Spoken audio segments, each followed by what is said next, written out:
What's up, everybody? Welcome to the Wednesday edition of this week's RotoPros pre-lock show. This is going to be a pretty quick one. It's not that big of a slate, just 7 games, and the picks really are pretty easy, especially at pitcher. And I think there are some kind of just really close to lock plays tonight. Nothing is ever fully a lock, I don't think, but some guys are close. So to start off with, Alex Wood is the most notable play for tonight. He's just really, really underpriced for, I guess it's not for the worst reasoning in the world. The Diamondbacks have been good against lefties this year, and they did just get Steven Souza back off the DL. So it's not like this is an easy matchup for Wood, but Arizona is playing away from their home park, so it's definitely a downgrade in park factor for them. And Alex Wood is just a really good pitcher this year. He's usually really good, and 7,300 for a pitcher of his caliber just doesn't make much sense. So I'm just going to give some of Alex Wood's numbers here because I don't think we did it last night on the podcast. So Alex Wood, 8.5 Ks per 9, 1.1 walks per 9. He has a 228 FIP and a 304 xFIP. Last year, his numbers were actually slightly worse than that, so he's been a bit better this year. His swinging strike percentage is at 11.8. Last year was 11.7. So even though he's throwing a bit slower than he did last year, he's still getting the swings and misses. And Alex Wood has never really thrown that hard, except for the first half of last year when he was really, really dominant. It was kind of an uncharacteristic start to last season for Wood, where he was actually even better than these levels. So if it looks like there's a velocity drop-off, it's just that he's throwing slower than he did in the first half of 2017, but those numbers were pretty unsustainable anyway. So I'll just refer to those quickly and then kind of move on here. But in the first half of last season, when Alex Wood was throwing, instead of his usual 90 to 91, he was throwing more like 92 to 93. So this was in the first half of last year. He had a 167 ERA. He was striking out almost 11 batters per 9 innings, 204 FIP and 258 xFIP. So he's coming off of that. It's definitely okay to be worse than those numbers. We don't need Alex Wood to be at that level, which is basically a Cy Young candidate, to be worth using at 7,300 at home in maybe a slightly negative matchup. So I think it's definitely a really good spot for Alex Wood. I think it makes sense to use him in every single lineup tonight. You could maybe go contrarian here and stack against him at higher stakes, because I do think Alex Wood will have much more significant ownership at higher stakes because he's just a really sharp play tonight. I think it's just really obvious to use him. So if you're playing in very high stakes, I think you can make Diamondback stacks, but I'm not confident enough that Alex Wood will be really chalky to suggest doing that, because Dodgers pitchers just haven't had much ownership, and Rich Hill didn't have much ownership against the Diamondbacks last night. So I'm not sure if Alex Wood is going to have some crazy ownership. For me, I think Alex Wood in every lineup makes more sense than trying to diversify or leverage against him. I don't think his ownership will be substantial enough where you really get too much benefit from doing that. I could be wrong on his ownership, but even if I'm not, it's enough value here that you just don't need to take the other side of this game. So Alex Wood is the most obvious pitching choice tonight. And then after that, it gets a little bit murkier. So I think Gio Gonzalez is the next best option. He's definitely priced up a little bit too much, but we don't really have many great choices, and Gonzalez definitely has the easiest matchup. So he's got a ton of upside because of how much the Padres strike out. They are a little bit better against lefties. So let's see here. The Padres for the year against left-handed pitching. Where did you go, Padres?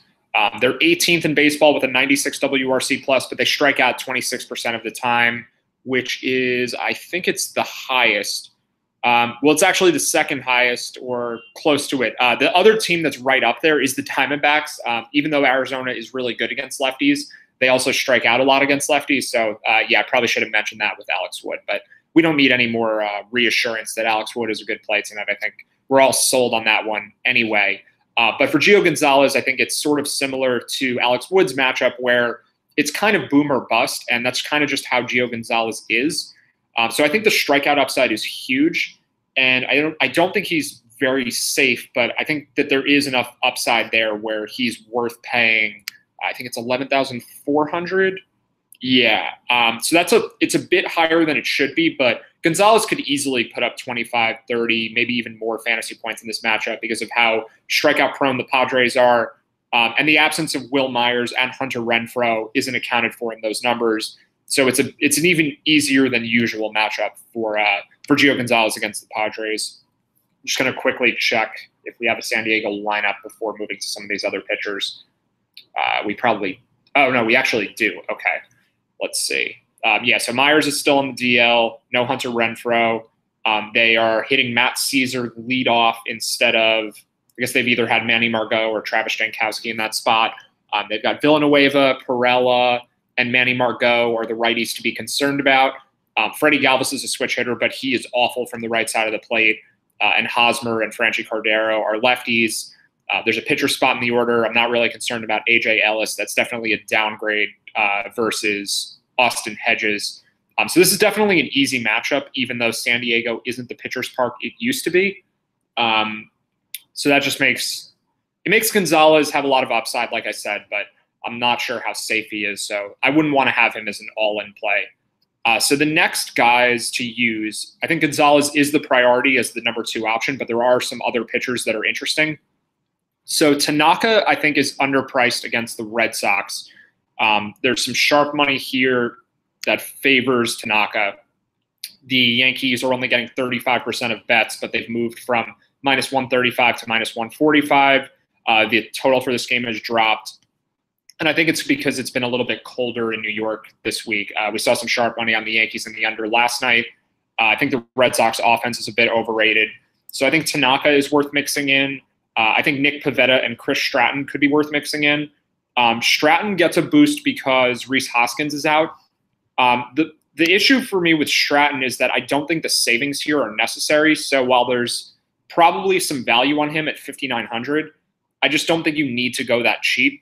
Especially if Alex Wood is your other pitcher. So I'm probably off Stratton, even though there's mild value on him. There's also some wind blowing out to left field in that game. And that has me a little bit concerned with Nick Pivetta too. And it's kind of the same thing. If you're using a $7,300 pitcher on a night where there's cheap offense, you don't need your number 2 pitcher to only cost $6,900. So I think Pivetta is worth mixing in a little bit. Stratton, I'm not as sure. I think he just kind of misses the cut for me. I think Joey Lucchesi is somewhat interesting at 7,200. And I should correct that. Alex Wood is actually 7,600, not 73, but close enough that that changes absolutely nothing in terms of analysis. But yeah, Lucchesi is 7,200. Obviously, Alex Wood is a much preferred play for about the same price. But Lucchesi's been pretty good this year. It's a tough matchup, but I think he's fine at home. I kind of have him in the same category as Tanaka, where Pivetta is probably the number 3 choice after Alex Wood and Gio Gonzalez, and then it's kind of a tie for 4th between Tanaka and Lucchesi. I think both of them can be mixed in depending on how much you want to diversify. And I think that's pretty much it for pitching. It's Wood number 1 by a lot, Gonzalez number 2 by a lot after that, Pivetta 3, and then Tanaka 4, Lucchesi 5. I think that's probably the only 5 pitchers I would roster tonight. I think you could make a case for Stratton, but I think it's a bit of a reach. So unless anyone has questions on pitching, I'm just going to go into offense because pitching is definitely easier tonight than offense, although there are plenty of good enough offensive spots. And I didn't mention Julio Teheran for this pitcher segment. I will certainly mention him when I talk about offense. So anyone thinking about Teheran, yeah, that's why I have not brought him up yet, and I don't have interest in using him. So no need to mention him along with pitchers that I actually do want to use. So offense, I think the best spot of the night is the Orioles.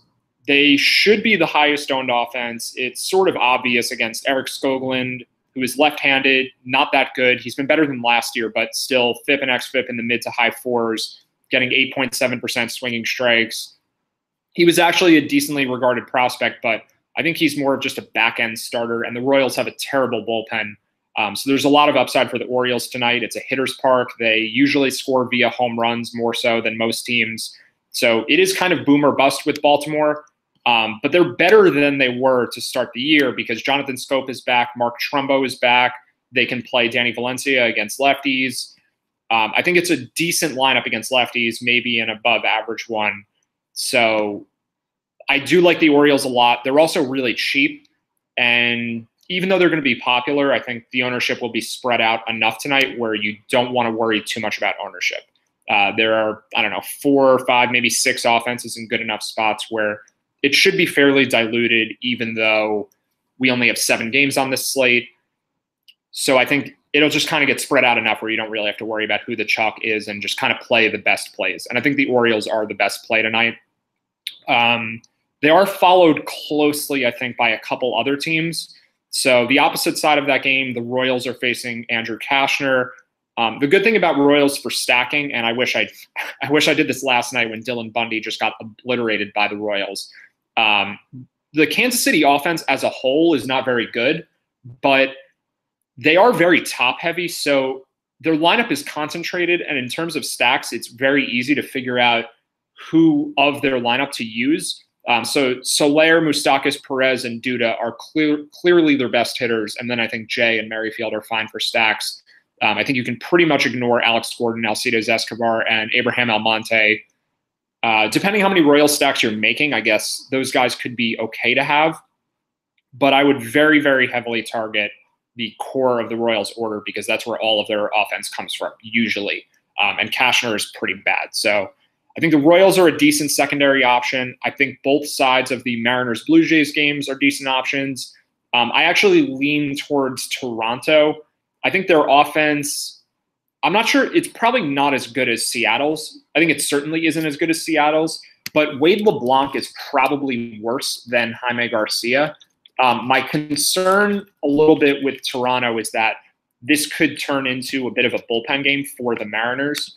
So I'm just going to pull up LeBlanc's start from last time out because I don't think he pitched for very long, even though he was doing well. Let's see.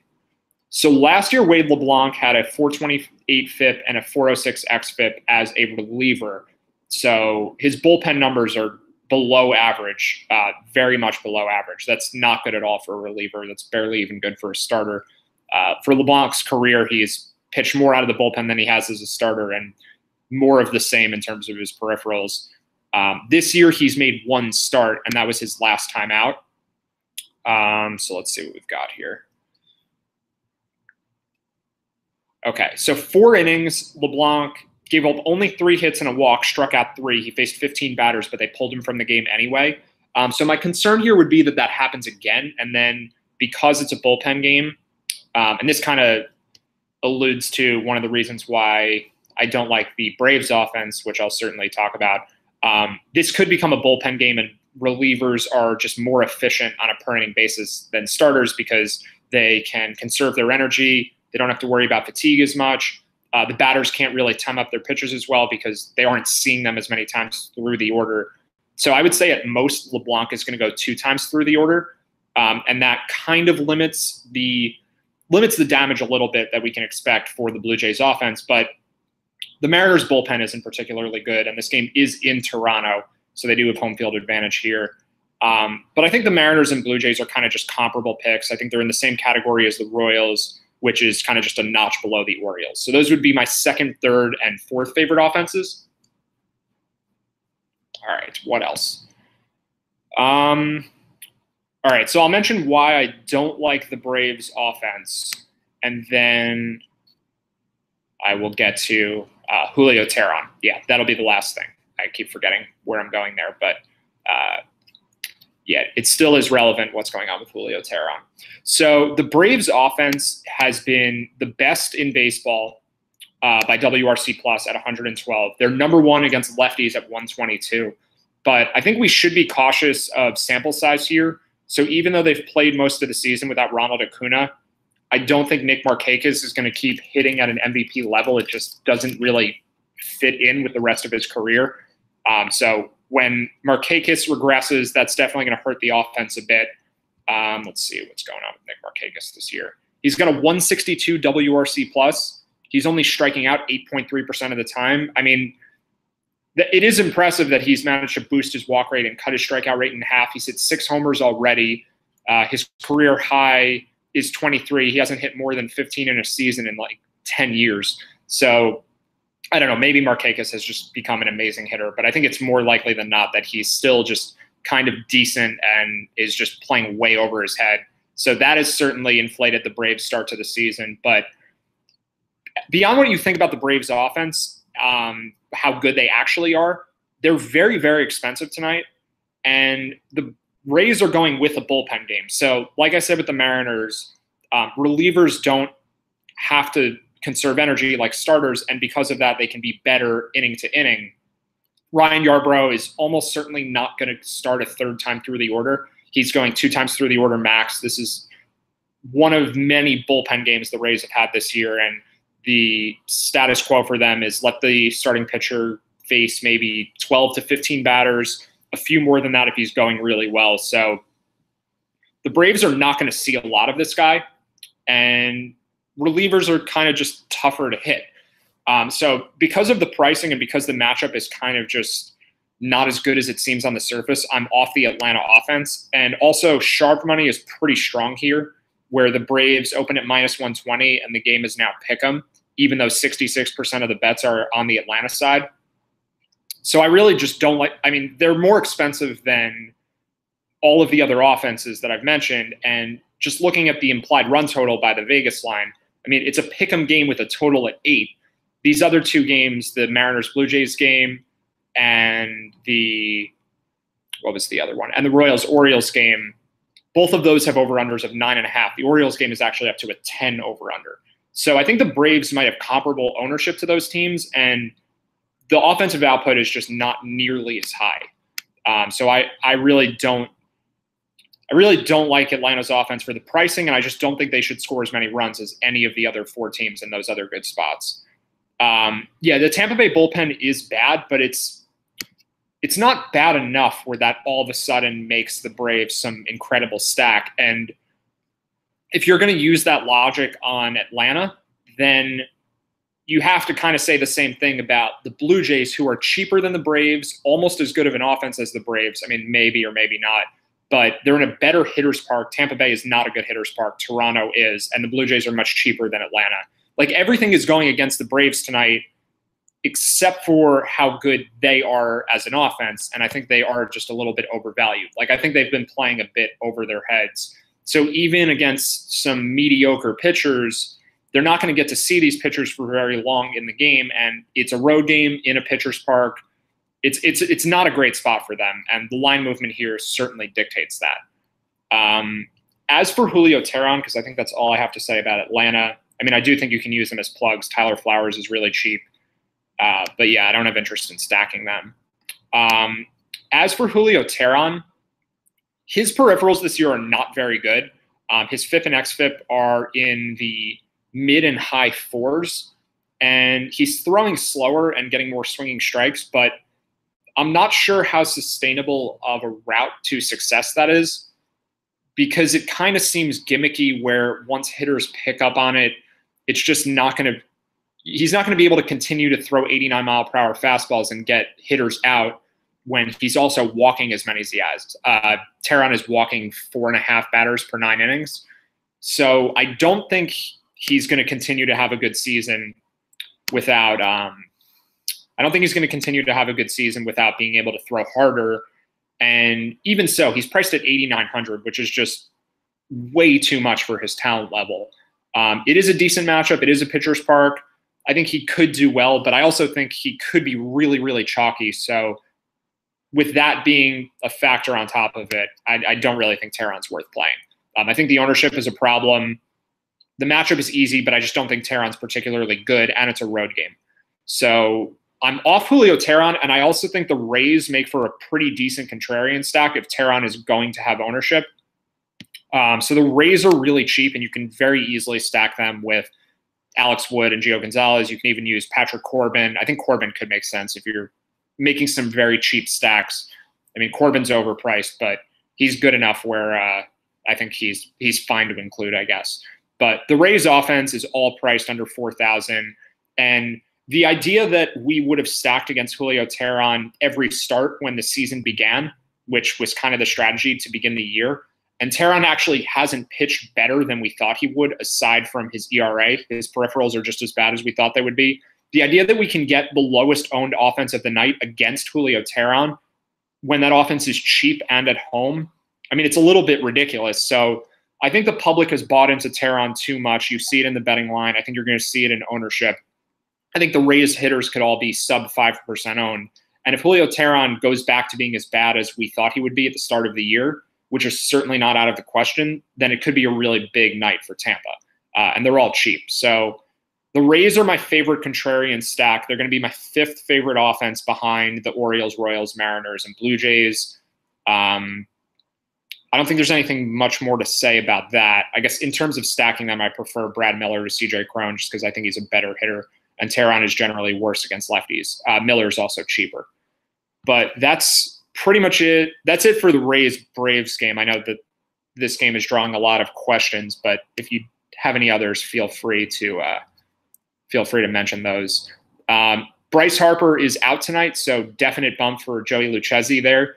I think he makes more sense to include, although, again, there isn't really a need to save that much salary. So I still prefer Gio Gonzalez in that game. But, yeah, Lucchesi definitely gets a boost with Bryce Harper being out. He's obviously the Nationals' best hitter, and even though it's lefty-lefty, it's still very concerning that Harper's there. Anything else? All right. I don't think we have anything else. Any questions from the viewers? All right. I think that's it. So to summarize, Alex Wood, top pitcher on the slate. I think Gio Gonzalez is the number 2. I think other guys you could use, I didn't mention Patrick Corbin before. I think you could include Patrick Corbin with Tanaka, with Pivetta, with Chris Stratton, with Joey Lucchesi. I actually think Lucchesi now is the best 3rd option out of all of those names behind Alex Wood and Gio Gonzalez. And then for hitters, Orioles are in the best spot, followed fairly closely by the Royals, Mariners, and Blue Jays. And then I think the Rays make for a good contrarian stack. I think Teheran could be chalky. I think there could be leverage on the Rays, and they should be very, very low on tonight. So that's going to do it. Thanks for watching, everyone. I am not sure if we'll have a show tomorrow, but I will keep everyone posted, and good luck tonight.